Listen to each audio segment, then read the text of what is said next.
রাজনীতির দীর্ঘ পথ পাড়ি দিয়ে বিএনপির চেয়ারম্যান হলেন তারেক রহমান। স্থায়ী কমিটির সভা অনুমোদন, উত্তরবঙ্গ সফর স্থগিত। গঠনতন্ত্র অনুযায়ী দলের ভারপ্রাপ্ত চেয়ারম্যান জনাব তারেক রহমান চেয়ারম্যানের দায়িত্ব গ্রহণ করায় সন্তোষ প্রকাশ করেছে। ইতালি থেকে রেমিটেন্স পাঠানোয় শীর্ষে বাংলাদেশ। দেশের অগ্রযাত্রায় এ ধারা অব্যাহত রাখার অঙ্গীকার প্রবাসীদের।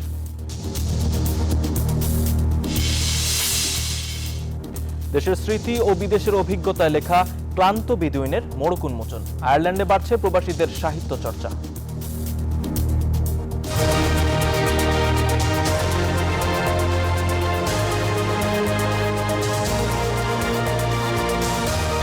স্বাগত জানাচ্ছি প্রবাসী সংবাদের সঙ্গে আছি আমি আসিফ সামাদ। দেখছিলেন বিআরবি কেবলস সংবাদ শিরোনাম, এবার বিস্তারিত।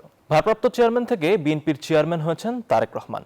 শুক্রবার রাতে দলের গঠনতন্ত্র অনুযায়ী স্থায়ী কমিটির বৈঠকে এই সিদ্ধান্ত অনুমোদন দেওয়া হয়। 2018 সালের 8 ফেব্রুয়ারি খালেদা জিয়া কারাগারে যাওয়ার পর থেকে দলে ভারপ্রাপ্ত চেয়ারম্যান হিসেবে দায়িত্ব পালন করেছেন তারেক রহমান। দায়িত্ব নেওয়ার পর দেশবাসীর দোয়া চেয়েছেন তারেক রহমান। এরই মধ্যে ঘোষণা আসে উত্তরবঙ্গ সফর স্থগিতেরও। গুলশানে চেয়ারপারসনের রাজনৈতিক কার্যালয়, সেখানেই দলের ভবিষ্যৎ নির্ধারণে জরুরি বৈঠকে বসেন বিএনপির স্থায়ী কমিটির সদস্যরা। রুদ্ধদ্বার বৈঠকে সভাপতিত্ব করেন ভারপ্রাপ্ত চেয়ারম্যান তারেক রহমান। দীর্ঘ আলোচনার পর দলের গঠনতন্ত্র অনুসারে সর্বসম্মতিক্রমে আসে চূড়ান্ত সিদ্ধান্ত। ভারপ্রাপ্ত পদের অবসান ঘটিয়ে আনুষ্ঠানিকভাবে বিএনপির চেয়ারম্যান নির্বাচিত করা হয় তারেক রহমানকে। বৈঠক শেষে স্থায়ী কমিটির সদস্যদের সঙ্গে নিয়ে মহাসচিব মির্জা ফখরুল ইসলাম আলমগীর জানান, দলের এই গুরুদায়িত্ব পেয়ে সন্তোষ প্রকাশ করেছেন তারেক রহমান। আগামীর পথে চলায় যেন সফল হতে পারেন সেজন্য দেশবাসী ও দলীয় নেতাকর্মীদের কাছে দোয়া চান তিনি। জাতীয় স্থায়ী কমিটি ইতিমধ্যেই আমাদের দলের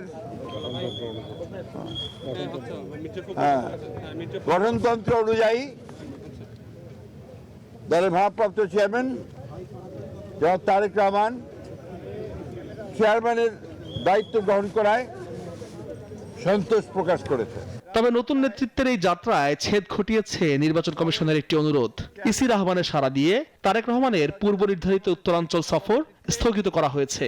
বাংলাদেশ জাতীয়তাবাদী দলের চেয়ারম্যান জনাব তারেক রহমান আগামী 11 জানুয়ারি 2026 থেকে জাতীয় নেতা মৌলানা আব্দুল হামিদ খান ভাসানী ও 2024 ছাত্রগণ অভ্যুত্থানে শহীদ আবু সাইদ সহ অন্যান্য শহীদদের প্রতি শ্রদ্ধা জানানোর জন্য তাদের কবর জিয়ারত এবং কিছু পারিবারিক দায়িত্ব পালনের জন্য দেশের উত্তরাঞ্চলের কয়েকটি জেলা সফর করবেন বলে সিদ্ধান্ত নেওয়া হয়েছিল।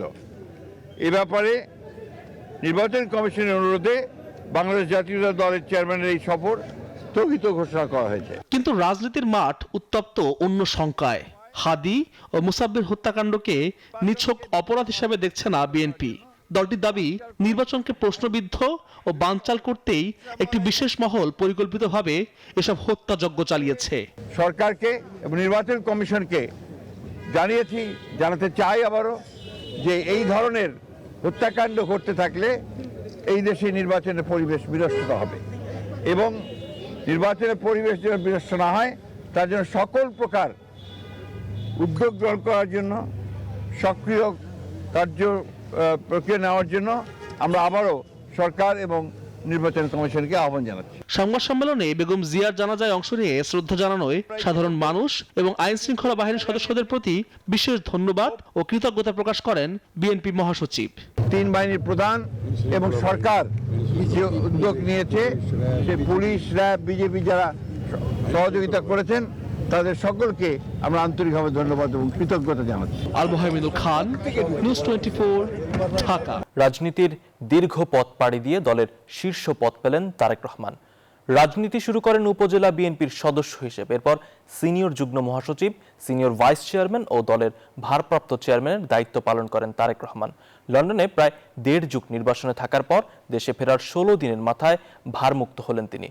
দলটির শুরু থেকে শেষ পর্যন্ত চেয়ারম্যানদের কথা জানাচ্ছেন মুহাইমিনুল খান। সংকট, সম্ভাবনা আর নানামুখী প্রতিকূলতার মধ্যেই জটিল রাজনীতির দীর্ঘ পথ পাড়ি দিয়েছেন তারেক রহমান। তৃণমূল পর্যায়ে কাজ করে, অর্থাৎ উপজেলা বিএনপির প্রাথমিক সদস্য থেকে ধাপে ধাপে এসেছেন দলের শীর্ষ পদে। I have a plan for the people of my country. 1988 সালে গাবতলী উপজেলা বিএনপির সদস্য হন তারেক রহমান। সেখান থেকেই তার রাজনীতির হাতেখড়ি। এরপর বগুড়া জেলা বিএনপির কার্যনির্বাহী কমিটির প্রথম সদস্য খালেদা জিয়া ও দ্বিতীয় সদস্য নির্বাচিত হন তারেক রহমান। 1991 সালে বেগম খালেদা জিয়ার নির্বাচনী প্রচারণায় জেলায় জেলায় ঘুরেছেন তারেক রহমান। এমনকি তার নিরলস প্রচেষ্টা ও সাংগঠনিক দক্ষতায় 2001 সালের জাতীয় নির্বাচনে নিরঙ্কুশ বিজয় লাভ করে বিএনপি। দল গোছানোর পাশাপাশি তৃণমূলকে চাঙ্গা করার স্বীকৃতি হিসাবে 2002 সালে স্থায়ী কমিটির বৈঠকে বিএনপির সিনিয়র যুগ্ম মহাসচিব পদে মনোনীত করা হয় তারেক রহমানকে। 2009 সালে বিএনপির সিনিয়র ভাইস চেয়ারম্যান নির্বাচিত হন তারেক রহমান। আরও জোরে সোরে যুক্ত হন বিএনপি পুনর্গঠনে। 2018 সালে 3 বারের প্রধানমন্ত্রী বেগম খালেদা জিয়াকে মিথ্যা মামলায় কারাবন্দী করা হলে তারেক রহমান হন দলের ভারপ্রাপ্ত চেয়ারম্যান। তখন থেকেই দল ও গণতন্ত্রকামী মানুষের আন্দোলন সংগ্রামে নেতৃত্ব দিয়েছেন তিনি। 17 বছরের নির্বাসিত জীবনেও দিন রাত দলের জন্য কাজ করেছেন। নেতাকর্মীদের পাশাপাশি চাঙ্গা রেখেছেন সংগ্রামী মানুষের মনোবল। আসুন আমরা আমাদের দেশটাকে নতুন করে গড়ে তোলার চেষ্টা করি। সবশেষ 2024 সালে জুলাই বিপ্লবে শেখ হাসিনা পতনে গুরুত্বপূর্ণ ভূমিকা রাখেন তারেক রহমান। এরপর থেকে বাংলাদেশের রাজনীতির কেন্দ্রবিন্দুতে পরিণত হন তিনি। 25 তারিখে ইনশাআল্লাহ আপনাদের দয়া আল্লাহর রহমতে আমি দেশে ফিরে যাব। এরপর নানা চড়াই উতরাই পেরিয়ে 25 ডিসেম্বর দেশের মাটিতে পা রাখেন তারেক রহমান। সেদিন কেবল বিএনপি নয়, গণমানুষের অসীম ভালোবাসায় সিক্ত হন তিনি।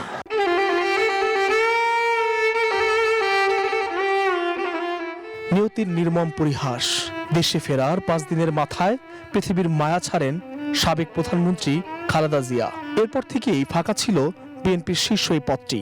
শুক্রবার স্থায়ী কমিটি বৈঠকে অনুমোদনের পর বিএনপির চেয়ারম্যান করা হয় তারেক রহমানকে। তারেক রহমানের সভাপতিত্বে জাতীয় স্থায়ী কমিটির জরুরি সভা অনুষ্ঠিত হয়েছে। গঠনতন্ত্র অনুযায়ী দলের ভারপ্রাপ্ত চেয়ারম্যান জনাব তারেক রহমান চেয়ারম্যানের দায়িত্ব গ্রহণ করায় সন্তোষ প্রকাশ করেছে। দল গঠনের শুরুতে 1978 সালে বিএনপির প্রতিষ্ঠাকালীন চেয়ারম্যান ছিলেন শহীদ রাষ্ট্রপতি জিয়াউর রহমান। কিন্তু 1981 সালের 30 মে চট্টগ্রামে এক সামরিক অভ্যুত্থানে নিহত হলে ভাইস চেয়ারম্যান থেকে চেয়ারম্যানের দায়িত্ব পালন করেন বিচারপতি আব্দুস সাত্তার। এরপর গৃহবধূ থেকে রাজনীতিতে আসেন খালেদা জিয়া। বিএনপিতে যোগ দেন সদস্য হিসাবে। 1983 সালের মার্চ মাসে দলের ভাইস চেয়ারম্যান নির্বাচিত হন তিনি। পরের বছর কাউন্সিলে বিনা প্রতিদ্বন্দ্বিতায় হন চেয়ারপারসন। আল মোহাইমিনুল খান, নিউজ 24, ঢাকা। ইতালিতে বসবাসরত বিদেশি নাগরিকরা 2024-25 সালে প্রায় 8.3 বিলিয়ন ইউরো রেমিটেন্স পাঠিয়েছেন। এর মধ্যে সবচেয়ে বেশি অর্থ গেছে বাংলাদেশে। আগের বছরের তুলনায় এই পরিমাণ সামান্য বেড়েছে। দেশটির কেন্দ্রীয় ব্যাংক ব্যাংকা দা ইতালিয়ার এক প্রতিবেদনে এসব তথ্য জানানো হয়েছে। দেশের অগ্রযাত্রায় এ ধারা অব্যাহত থাকবে বলে জানিয়েছেন রেমিটেন্স যোদ্ধারা। ইতালি থেকে সাইফুল ইসলামের তথ্য ও চিত্রের ডেস্ক রিপোর্ট। ইতালিতে বসবাসরত বিদেশি নাগরিকরা 2024 সালে প্রায় 8.3 বিলিয়ন ইউরো পাঠিয়েছে। এর মধ্যে সবচেয়ে বেশি রেমিটেন্স গেছে বাংলাদেশে, যার পরিমাণ প্রায় 20,000 কোটি টাকা। দেশটির কেন্দ্রীয় ব্যাংক ব্যাংকা দা ইতালিয়ার এক প্রতিবেদনে এসব তথ্য জানানো হয়েছে। রেমিটেন্সে প্রায় 4 ভাগের 1 ভাগ পাঠানো হয়েছে শুধু রোম ও মিলান শহর থেকে। এর মধ্যে রোম থেকে পাঠানো হয়েছে প্রায় 1 বিলিয়ন ইউরো এবং মিলান থেকে 911 মিলিয়ন ইউরো। বাংলাদেশ মানি এক্সচেঞ্জের মাধ্যমে টাকা পাঠানোর জন্য যথেষ্ট আগ্রহ এবং যথেষ্ট চাহিদা বাড়ছে।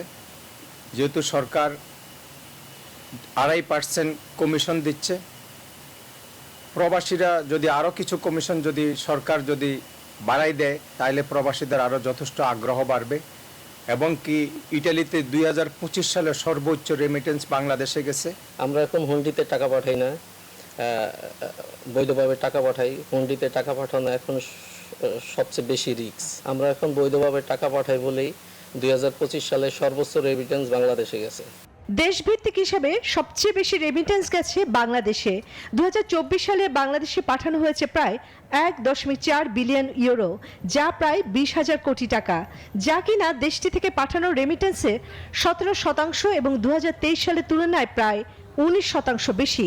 তালিকায় পরের অবস্থানে রয়েছে পাকিস্তান ও মরক্কো। বিশেষজ্ঞদের মতে সাম্প্রতিক বছরগুলোতে ইতালিতে বাংলাদেশি অভিবাসীদের সংখ্যা বৃদ্ধি এবং মানি ট্রান্সফার খাতে কিছু নিয়মের বাধ্যবাধকতার বাড়ার ফলে আগের চেয়ে বেশি অর্থ এখন আনুষ্ঠানিকভাবে হিসেবের মধ্যে আসছে।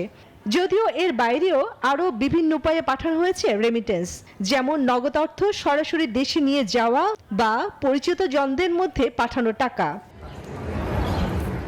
বিশ্বব্যাপী দুর্বল অর্থনীতির দেশগুলোর জন্য প্রবাসীদের পাঠানো রেমিটেন্স একটি গুরুত্বপূর্ণ অর্থনৈতিক ভরসা হিসেবে দেখা হচ্ছে।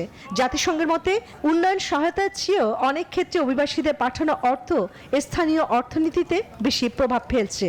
জাতিসংঘের মতে উন্নয়ন সহায়তার চেয়েও অনেক ক্ষেত্রে অভিবাসীদের পাঠানো অর্থ স্থানীয় অর্থনীতিতে বেশি প্রভাব ফেলেছে।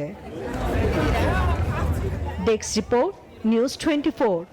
প্রবাস জীবনের অত্যন্ত ব্যস্ততার মাঝেও সাহিত্য সাধনা চালিয়ে যাচ্ছেন অনেক বাংলাদেশি।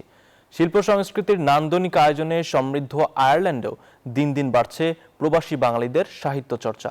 গদ্য থেকে পদ্য অনেকেই তুলে ধরছেন স্বদেশের স্মৃতি ও বিদেশের অভিজ্ঞতার মেলবন্ধন। একই সঙ্গে লালন করছেন বাংলা ভাষা ও সাহিত্য। এই সাহিত্য চর্চার উজ্জ্বল এক দৃষ্টান্ত সম্প্রতি দেখা গেল লিমেরিক শহরে।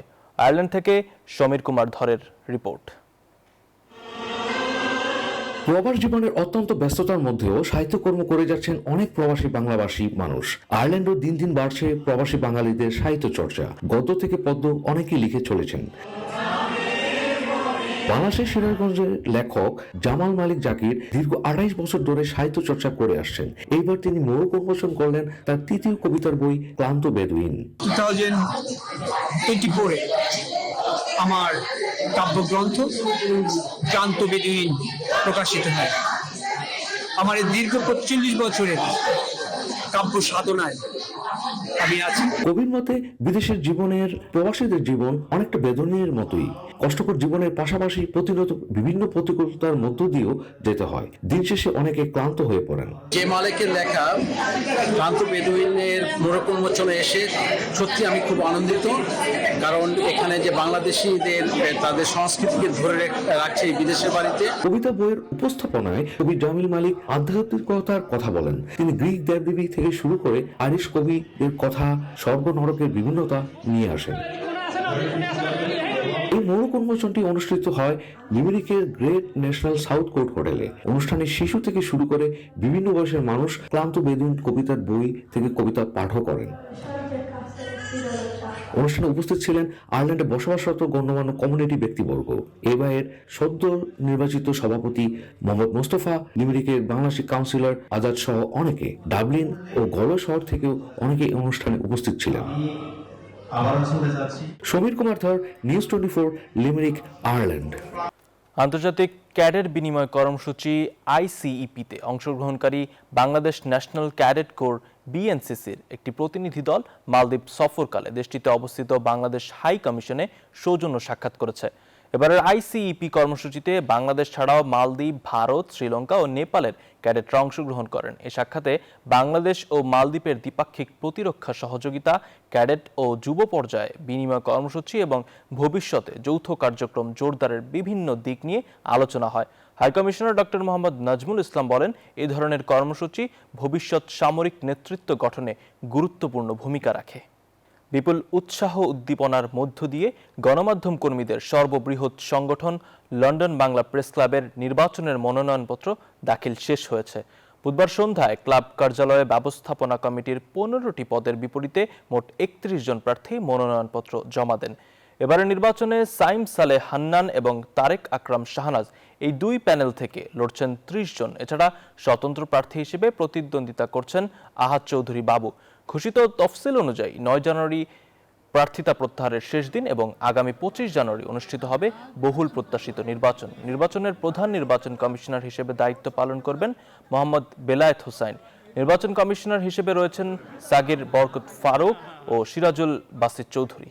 লেবানন বিএনপির উদ্যোগে প্রয়াত বাংলাদেশের সাবেক প্রধানমন্ত্রী ও বিএনপির চেয়ারপারসন বেগম খালেদা জিয়ার জন্য দোয়া ও মোনাজাত অনুষ্ঠিত হয়েছে। গভীর শোক ও ধর্মীয় ভাবগাম্ভীর্যের মধ্য দিয়ে আয়োজিত এই অনুষ্ঠানে সভাপতিত্ব করেন লেবানন বিএনপির আহ্বায়ক জাকির হোসেন জাকির। অনুষ্ঠানটি সঞ্চালনা করেন সদস্য সচিব সৈয়দ মোহাম্মদ আলম হোসেন। অনুষ্ঠানে উপস্থিত ছিলেন হাবিবুর রহমান হাবিব, আমিনুল ইসলাম আয়মান, ভাসানী মোল্লা, আবু তাহের সহ বিভিন্ন স্তরের নেতাকর্মী ও প্রবাসী বাংলাদেশিরা। কুমিল্লা 5 বুড়িচং ব্রাহ্মণপাড়া আসনে বিএনপির মনোনীত প্রার্থী হাজী জসিম উদ্দিন জসিমকে ভোট দিতে দোয়া ও আলোচনা সভা করেছে মালয়েশিয়াস্থ বুড়িচং ব্রাহ্মণপাড়া প্রবাসীরা। শুক্রবার সন্ধ্যায় কুয়ালালামপুরের একটি রেস্টুরেন্টে এই সভা অনুষ্ঠিত হয়। বিশিষ্ট ব্যবসায়ী মোহাম্মদ আবাদ হোসেনের সভাপতিত্বে ইঞ্জিনিয়ার আলমগীর ভুইয়া রুবেল ও মোহাম্মদ এ রহমান আনিসের যৌথ সঞ্চালনায় প্রধান অতিথি হিসেবে ভার্চুয়ালি বক্তব্য রাখেন কুমিল্লা 5 আসনের বিএনপি মনোনীত প্রার্থী হাজী মোহাম্মদ জসিম উদ্দিন জসিম। বাংলাদেশ জাতীয়তাবাদী দল বিএনপি সংযুক্ত আরব আমিরাতের উদ্যোগে বিএনপি চেয়ারপারসন খালেদা জিয়ার মৃত্যুতে কুরআন খতম, দোয়া ও শোক সভার আয়োজন করা হয়। শারজার একটি হোটেলে আমিরাতের বিভিন্ন প্রদেশ থেকে বিএনপি ও অঙ্গ সংগঠনের নেতাকর্মীদের উপস্থিতিতে এই দোয়া মাহফিল অনুষ্ঠিত হয়। আয়োজক কমিটির আহ্বায়ক UAE বিএনপির সদস্য মোস্তফা মাহমুদের সভাপতিত্বে যৌথ সঞ্চালনা করেন সাবেক সাংগঠনিক সম্পাদক প্রকৌশলী জাহাঙ্গীর আলম রূপু ও মুদাসসের শাহ। ভোটের বাকি আর মাত্র 34 দিন, শেষ হলো প্রার্থিতা ফিরে পেতে আপিল। কাল থেকে চলবে আপিল শুনানি। 5 দিনে 6 শতাধিক আপিল আবেদন পড়েছে ইসিতে। আপিল আবেদন বিশ্লেষণে দেখা গেছে মনোনয়ন দৌড়ে বাদ পড়াদের 28%ই স্বতন্ত্র প্রার্থী। ঋণ খেলাপির অভিযোগেও অনেকে হারিয়েছেন মনোনয়ন। এর মধ্যে সীমানা জটিলতায় ভোটের কার্যক্রম সাময়িক বন্ধ রয়েছে পাবনা 1 ও পাবনা 2 আসনে। লিটন বাবুর ছবিতে অন্তরা বিশ্বাসের প্রতিবেদন। পুরোদমে ছুটছে নির্বাচনী ট্রেন। এরই মধ্যে শেষ হয়েছে 5 দিনের আপিল পর্ব। নির্বাচনের আগে বাকি আর মাত্র কয়েকটি ধাপ। 10 থেকে 18 জানুয়ারি পর্যন্ত চলবে মনোনয়নের আপিলের শুনানি। 20 জানুয়ারি প্রার্থিতা প্রত্যাহারের শেষ দিন। 21 জানুয়ারি হবে প্রতীক বরাদ্দ। এরপর থেকে 10 ফেব্রুয়ারি সকাল 7টা পর্যন্ত চলবে নির্বাচনী প্রচারণা। ভোট শুরুর 48 ঘন্টা আগে সকল প্রচারণা বন্ধ করতে হবে। নির্বাচনী বিধি অনুযায়ী এবার পোস্টার দিয়ে কোনো প্রচারণা চালানো যাবে না। সাধারণ মানুষের প্রত্যাশা একটি সুষ্ঠু নির্বাচন আর নিরাপদ পরিবেশ। তরুণদের অনেকে প্রথমবার ভোট দিতে পারবেন জেনে খুশি, সাথে রয়েছে শঙ্কাও। সারাক্ষণ মারামারি, তারপরে হত্যা, এগুলো চলছেই। তো এগুলো আসলে এখনো পর্যন্ত প্রশাসনের দিক দিয়ে আমি কোনো কিছুই মনে করতেছি না। তবে আমরা আশাবাদী এবারের ভোটটা অনেক ভালো হবে, সুশৃঙ্খলভাবে হবে। অনেকদিন যাবত আমাদের দেশে একজন সিলেক্টেড গভর্নমেন্ট ছিল, তা আমরা চাই যে এবার একটা ইলেক্টেড গভর্নমেন্ট আসুক। 5 থেকে 9 জানুয়ারি পর্যন্ত আপিল দায়ের হয়েছে 600-র বেশি। আপিল আবেদন বিশ্লেষণে দেখা গেছে মনোনয়ন দৌড়ে বাদ পড়ার 28%ই স্বতন্ত্র প্রার্থী। ঋণ খেলাপির অভিযোগেও অনেকে হারিয়েছেন মনোনয়ন।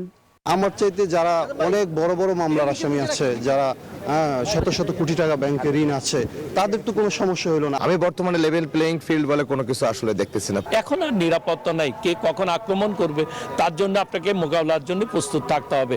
1% বদলে প্রতি আসনের জন্য 500 ভোটারের স্বাক্ষর নেয়ার প্রস্তাব ছিল নির্বাচন ব্যবস্থা সংস্কার কমিশনের। সেই প্রস্তাব না মানার কারণে প্রার্থীরা হয়রানির শিকার হচ্ছেন বলে মত নির্বাচন বিশ্লেষকদের। যেহেতু 1% মানে অনেক, যদি কারো 5 লক্ষ ভোটার হয় তাকে 5000 মানুষের ভোটারের কাছে যেতে হবে, এবং সব ভোটারও কিন্তু এটা সহজে যে স্বাক্ষরটা দিতে চায় তা অনেক কিছু ভাবে যে আবার এই স্বাক্ষর দিয়ে কি ঝামেলায় পড়ি। তার জন্য একটা প্রার্থীর কাছে এতগুলো মানুষের স্বাক্ষর জোগাড় করা অবশ্যই এটা একটু ঝামেলাপূর্ণ। এদিকে পাবনা 1 ও 2 আসনের ভোটের কার্যক্রম বন্ধ রাখার নির্দেশ দিয়েছেন আদালত। নির্বাচনের আগে ভোট কার্যক্রম শুরু করতে আদালতের নির্দেশ না আসলে ভোট হবে 298 আসনে। আইন শৃঙ্খলা পরিস্থিতি এই নির্বাচনের বড় চ্যালেঞ্জ বলে মনে করছেন বিশ্লেষকরা। তোরা যে যা বলিস ভাই, আমার এমপি হওয়া চাই, কারণ এমপি হওয়া মানে ক্ষমতার কাঠামোর সাথে যুক্ত হওয়া। ক্ষমতার কাঠামোর সাথে যুক্ত হইলে যে অনেক রকম সুযোগ সুবিধা পাওয়া যায়, অনেক রকম যে ফায়দা পাওয়া যায় এবং অর্থবিত্তের মালিক হওয়া যায়। তো এই সবগুলোই চ্যালেঞ্জ সৃষ্টি করছে এবং এটা দিন দিন এই অবনতি দিন দিন আমাদের চ্যালেঞ্জগুলো আরো প্রকট ব্যাপক করছে। এখন প্রশ্ন, বাকি পথ পেরিয়ে জাতীয় সংসদের 300 আসনে বসবেন কারা? তা নির্ধারণ হবে 12 ফেব্রুয়ারির ভোটে।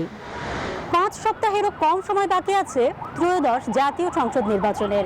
এই সময়ের মধ্যেই সকল ধরনের প্রস্তুতি সম্পন্ন করতে হবে রাজনৈতিক দল এবং নির্বাচন কমিশনকে।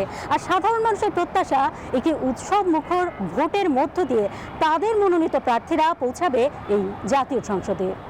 অন্তরা বিশ্বাস, নিউজ 24, ঢাকা। এই ছিল নিউজ 24 প্রবাসের সংবাদে। এতক্ষণ সঙ্গে থাকার জন্য ধন্যবাদ।